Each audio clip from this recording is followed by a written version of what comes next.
So, Amy, we're here to reflect on 5 years of EnTrade, EnTrade in its current form as a market operator. That journey began with very different starting points from our perspectives in our career, but very common drivers in terms of our interests and vision for EnTrade. From my side, my reflections are my kind of starting point was my background in policy, my time with RSPB, Green Alliance, and then latterly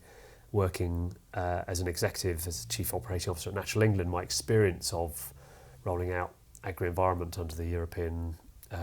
Common Agricultural Policy. And I guess the motivation in particular for me coming into EnTrade and Wessex Water was the opportunity to incentivise landholders and farmers better than the traditional grant scheme, project by project, field by field approach. And I think one of the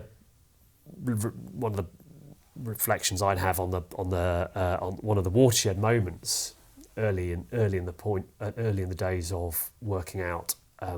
how you would design this sort of two-sided market mechanism was the work we did to profile the environmental services at a catchment scale. So we locked onto the Bristol Avon catchment as a very iconic catchment. A lot of good work and innovation spawned in that catchment, headquarters of the Environment Agency, and so having identified the Bristol Avon catchment as the catchment we would want to profile, we did some really cracking work collaboratively with the Wessex Water team to look at how, if you were to include just one or two additional environmental services beyond something like carbon reduction, carbon sequestration, for something like a woodland creation scheme, you could significantly raise the incentive for a landholder to create a woodland on their land over and above the traditional grant scheme. In this case, I think the England Woodland Creation Offer, which spawned a couple of things. It spawned the basis on which we started to design a multiple service two-sided market in the first place, and its legacy in policy remains the very fact that if you apply for the England Woodland Creation Offer as a landholder, you get that very explicit choice as to whether you're retaining or holding on or transferring the rights to those individual environmental services. You get to tick a box and retain your right to hold on to the nutrient reduction or the biodiversity gain. So that was significant in policy terms, significant in terms of how we went on to think about the financial incentive for a landholder. And I guess I reflect on the ongoing challenge we have actually around the definition of nature markets and really coming right back to where we started and that great collaboration we had with you at the Avon Wildlife Trust. The vision remains and the opportunity remains to provide better financial incentives for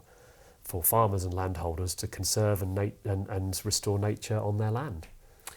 It is actually as simple as that, right? Yeah, well, yes and no. I mean, I came at it from a slightly different angle, having been working directly with landowners on the ground for many, many years through agri-environment schemes with Natural England and its founding bodies, but also then through the wildlife trusts and working on the nature reserves, and also, with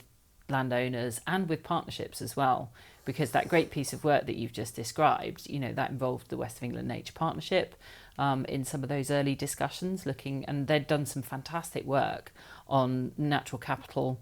mapping and the nature recovery network mapping. So they'd already brought together quite a lot of the data that helped inform some of that early decision making about why you would start with the Bristol Avon catchment and what made the conditions there exactly right. And so I'd sort of come at it from a slightly different perspective, but again, I'd been working with agri-environment schemes and seeing that what brought landowners to the table was a mixture of financial incentives, but also their own intrinsic motivations to actually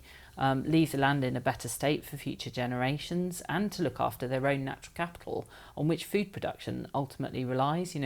They need good quality soils and healthy, resilient ecosystems to continue farming. That's really important, particularly when you start looking at the future with climate change and some of the risks that you've got there for farming, the food sector, food and drink sectors, all of those different sectors. There's a need to move. So I came at it from a slightly different perspective, but when our paths crossed when I was at Avon Wildlife Trust, I, like you, was looking for more sustainable long-term funding to deliver these projects that enable nature to recover, nature restoration, but also enable farmers to be involved in that, so that they've got more resilient farming systems that incorporate nature-based solutions and the natural environment in a way that complements what they're already doing.